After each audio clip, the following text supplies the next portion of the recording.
Welcome back to Bollywood presenting. फिल्मों की starting में हमें जंगल का सीन दिखाया जाता है जहाँ कुछ जर्मन सोल्जर दो रशियन आदमी को बंदी बनाते हैं। साथ ही उसका सिर कपड़े से ढका हुआ है। उसको गोली मारने से पहले जर्मन ऑफिसर उसका मुंह देखना चाहता था। कपड़ा हटाने के बाद वो आदमी हिटलर जैसा दिखाई देता है। साथ ही वो आदमी बताता है कि वो सोल्जर नहीं बल्कि एक एक्टर है। उसको देखकर जर्मन सैनिक हंसने लगते हैं क्योंकि उन्होंने कभी हिटलर को देखा नहीं था।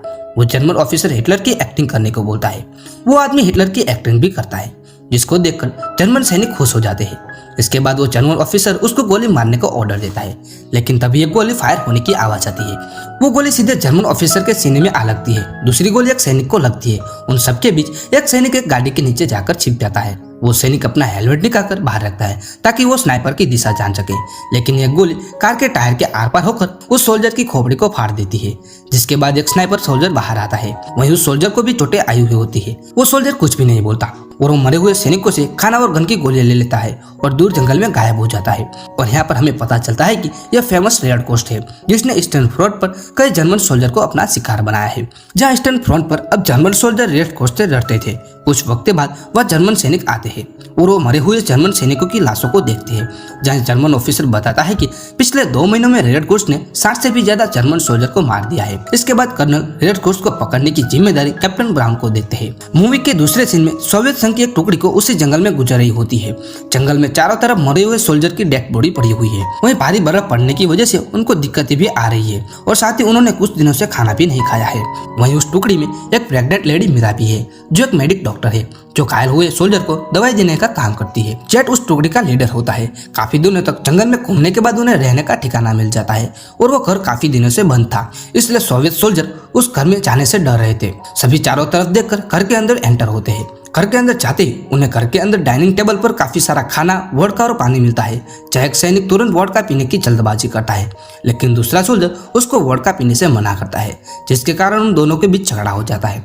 तभी उनका कैप्टन आकर उनको रोकता है और बताता है कि यहाँ पर किसी भी चीज को छूने की जरूरत नहीं है क्योंकि इसमें शायद जहर भी हो सकता है। यह शायद जर्मन ट्रैप हो सकता है। कुछ वक्त बाद उन्हें वेयरहाउस में रेड आर्मी के सोल्जर की डेड बॉडी मिलती है। अब रशियन लेफ्टिनेंट प्रेग्नेंट मीरा और एक सैनिक को रुकने को कहता है ताकि उनके जाने के बाद मीरा को कोई परेशानी ना हो, क्योंकि दूसरे सैनिकों को खाने की तलाश में आगे जाना था। उनके जाने के बाद मीरा देखते हैं कि जर्मन सैनिकों का एक ग्रुप उनके तरफ आ रहा है और यहाँ पर कैप्टन ब्राउन और उनके सोल्जर है जिन्होंने रेड कोस्ट की तलाश में इस घर में जाल बिछाया था। वे सभी घर के अंदर आते हैं और खाने को देखने लगते हैं जो अभी वैसा का वैसा ही था, इसलिए वो समझ जाते हैं कि यहाँ पर कोई नहीं आया था।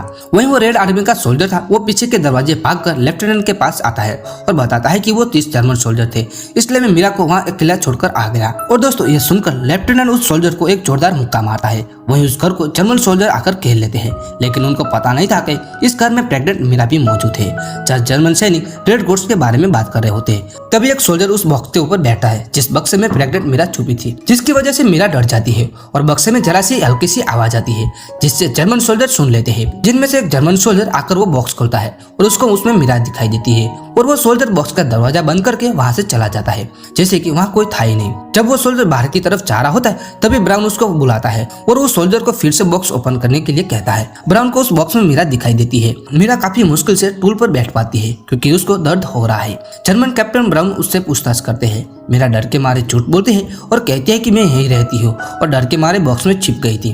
कैप्टन ब्राउन उसको दिलासा देता है कि तुमको कुछ भी नहीं होगा। जहाँ एक सोल्जर को दीवार पर टिंगी एक ग्रुप फोटो पर नजर जाती है जिसमें मीरा दिखाई नहीं देती। कैप्टन ब्राउन उस घर की तलाशी करवाता है जहाँ से उनको मीरा की यूनिफॉर्म और आईडी कार्ड मिल जाता है, जिससे जर्मन को पता चल जाता है कि मीरा सोवियत आर्मी में एक नर्स है। जिससे ब्राउन गुस्सा होकर मीरा को शूट करने का ऑर्डर देकर स्टीम बाथ के लिए चला जाता है। मीरा को काफी दर्द हो रहा था, उसके बावजूद भी उसको नंगे पैर बर्फ में चलवा जा रहा था। साथ ही उसका मुंह खून से लौथपोथ हो चुका था। वहीं दूसरी तरफ रेड आर्मी मीरा को देख रही थी। वो मीरा को बचाने का फैसला करते हैं। एक जर्मन सोल्जर मीरा को मारने की तैयारी कर रहा होता है। तभी मीरा कहती है कि एक प्रेग्नेंट लेडी को मारने की सजा उसको जरूर मिलेगी। वो सोल्जर गोली नहीं चला पाता, इसलिए वो सोल्जर अपनी बंदूक अपने जूनियर सोल्जर को दे देता है। वहीं उस जूनियर सोल्जर ने आज तक किसी को मारा नहीं था। वो मीरा को देखता है और उसके हाथ कांपने लगते हैं। वो सोल्जर बंदूक उठाता है क्योंकि उसको अपने सीनियर ऑफिसर के ऑर्डर का पालन करना ही होगा, लेकिन तभी एक स्नाइपर गन से आवाज आती है और उस सोल्जर की खोपड़ी के आर पार हो जाती है। जहाँ एक के बाद एक जर्मन सोल्जर के ऊपर गोलियां चलती है। कुछ जर्मन सोल्जर अपने बचाव के लिए घर में जाते हैं। वहीं दूसरी तरफ मीरा मौका पाकर वहां से घास में छिप जाती है। वहीं हमें रेड घोस्ट को दिखाया जाता है जो जर्मन सोल्जर के ऊपर हैंड ग्रेनेड फेंकता है, जिसके बाद रशियन सोल्जर जर्मन के ऊपर हमला करते हैं। एक जर्मन सोल्जर रेड घोस्ट को ढूंढ रहा था, तभी एक गन बस के बाहर आती है और रेड घोस्ट को मार देता है। इसके बाद रेड घोस्ट एक एक करके कई जर्मन सोल्जर को मार देता है। उसी दौरान एक जर्मन सोल्जर उनकी तरफ आ रहा होता है। रशियन सैनिक की तरफ से मशीन गन से फायरिंग करता है। रेड घोस्ट उसको हेडशॉट से मार देता है। वहीं कैप्टन ब्राउन बाथरूम में से रेड घोस्ट को देखता है और अपने लेफ्टिनेंट से गन मांगता है, लेकिन उसके पास गन नहीं होती। कैप्टन ब्राउन गन ढूंढने के लिए बाहर आता है, लेकिन रेड घोस्ट फायरिंग करता है। वहीं जर्मन सोल्जर ब्राउन को कवर देता है, जिससे ब्राउन बचते हुए वेयरहाउस में चला जाता है। दूसरी तरफ रेड घोस्ट के पास स्नाइपर गन की गोलियां खत्म हो जाती है। तभी रशियन सोल्जर उनके पास आ जाते हैं, जो रेड घोस्ट को कवर देते हैं और रेड घोस्ट बाथरूम में चला जाता है, जहां रेड घोस्ट बाथरूम में गिर जाता है, जिसमें छुपा एक जर्मन सोल्जर रेड घोस्ट के ऊपर गर्म पानी फेंकता है और वहां से भागने की कोशिश करता है। भागने के दौरान वो गंभीर तरह से जख्मी हो जाता है। वहीं सभी लोग फायरिंग करने के लिए अपनी पोजीशन पर बैठे थे। ब्राउन अपने सोल्जर के पास राइफल मांगता है, लेकिन वो राइफल अपने से थोड़ी दूर गिरती है, जिसको वो खींचने की कोशिश करता है, लेकिन ब्राउन को राइफल मिल जाती है। वहीं ब्राउन देखता है कि एक जर्मन सोल्जर भागने की कोशिश करता है, लेकिन उसको भी मार दिया जाता है। अब यहाँ पर ब्राउन के पास यहाँ से भागने के अलावा और कोई रास्ता नहीं था, लेकिन वो नंगा था, इसलिए वो वेयरहाउस में कपड़े ढूंढता है, जिसमें उसको यहाँ पर केवल महिलाओं के कपड़े मिलते हैं। अब रशियन सोल्जर ब्राउन को ढूंढने के लिए आते हैं, लेकिन तब तक ब्राउन वहां से भाग चुका था। तभी रशियन सोल्जर को बाथरूम में से आवाज आती है, जिसमें रेड घोस्ट था जो मरने की कगार पर था। वहीं मीरा को भी बचा लिया जाता है। अब यहाँ पर सभी रशियन सोल्जर खाना खाते हैं, जो जर्मन सैनिक अपने साथ यहाँ लाए थे। वहीं एक जर्मन सोल्जर अभी भी जिंदा होता है, वो केवल मरने का नाटक कर रहा था, जिसमें रशियन सोल्जर उसको लात मारता है, लेकिन जर्मन सोल्जर उस लात को सहन कर लेता है। वहीं ब्राउन लेडीज के कपड़े पहनकर बर्फ में भाग रहा होता है, जिससे जर्मन सोल्जर अपना दुश्मन समझने लगते हैं। लेकिन जब ब्राउन नजदीक आता है तो जर्मन सोल्जर उसको पहचान जाते हैं। कर्नल ब्राउन को कहता है कि तुम इस कपड़े में ज्यादा अच्छे लग रहे हो। दरअसल कर्नल कैप्टन ब्राउन को ताना मारता है।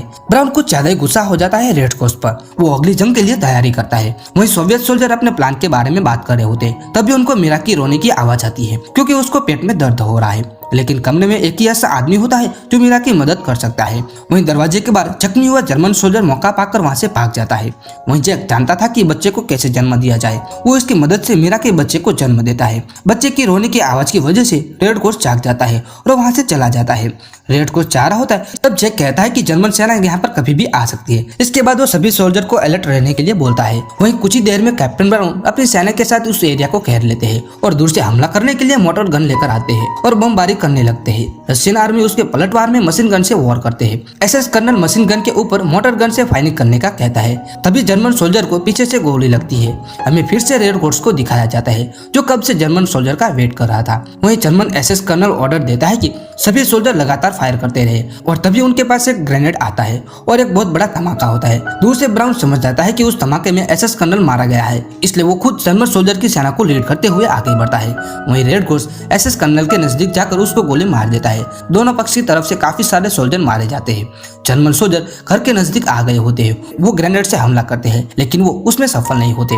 इस जंग में जर्मन सोल्जर ज्यादा थे, लेकिन इसके बावजूद भी रशियन सोल्जर उसका बखूबी पलटवार जवाब दे रहे थे। वहीं जो सोल्जर मशीन गन चला रहा था, उसके हाथ पर गोली लगती है। जैक सहित अन्य रशियन सोल्जर मारे जाते हैं। वहीं डैक अपने साथी को बचाने के लिए बाहर आता है, लेकिन ब्राउन उसको गोली मार के उसको मार देता है। वहीं मशीन गन चला रहे सोल्जर के हाथ पर गोली लगने के बावजूद भी वो फायरिंग करता है, लेकिन तभी एक जर्मन सोल्जर उस पर हमला करता है। तभी रेड घोस्ट उसी जर्मन सोल्जर को मार देता है। वहीं उस सोल्जर को वेयरहाउस में वोडका की एक बोतल मिल जाती है, जिससे पीने के बाद वो और भी ज्यादा गुस्से में आ जाता है और मशीन गन से जर्मन सैनिकों को मारने लगता है। और उसी दौरान उसको गोलियां भी लगती है, लेकिन उसको कोई भी परवाह नहीं है। तभी एक जर्मन सैनिक ग्रेनेड फेंकने की कोशिश करता है, लेकिन घायल लेफ्टिनेंट उसका पैर पकड़कर नीचे गिरा देता है और ग्रेनेड वहीं फट जाता है और दोनों की मौत हो जाती है। कैप्टन ब्राउन उस सोल्जर को मार देता है जो मशीन गन से अंधाधुंध फायरिंग कर रहा था। और फायरिंग बैटल में रेड घोस्ट और कैप्टन ब्राउन आमने सामने हो जाते हैं।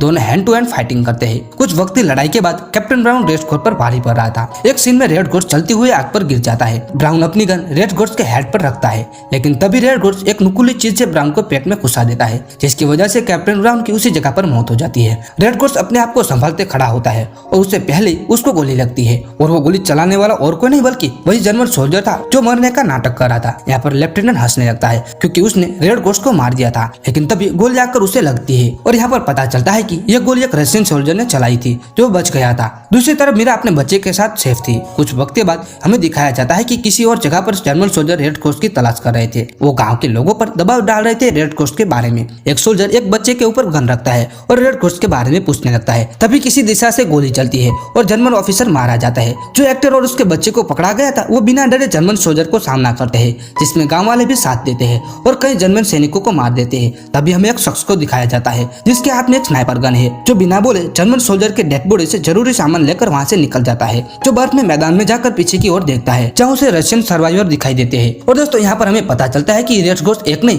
बल्कि कई अनजान रशियन सैनिकों की एक टुकड़ी थी जो बिना कोई स्वार्थ के रशियन संघ का साथ दे रही थी। और दोस्तों इसी के साथ ही यह मूवी यहाँ पर खत्म हो जाती है। अगर वीडियो अच्छा लगा तो वीडियो को लाइक करें और ऐसे वीडियो की एक्सप्लेनेशन देखने के लिए हमारी बॉलीवुड प्रेजेंटिंग यूट्यूब चैनल को जरूर सब्सक्राइब करें।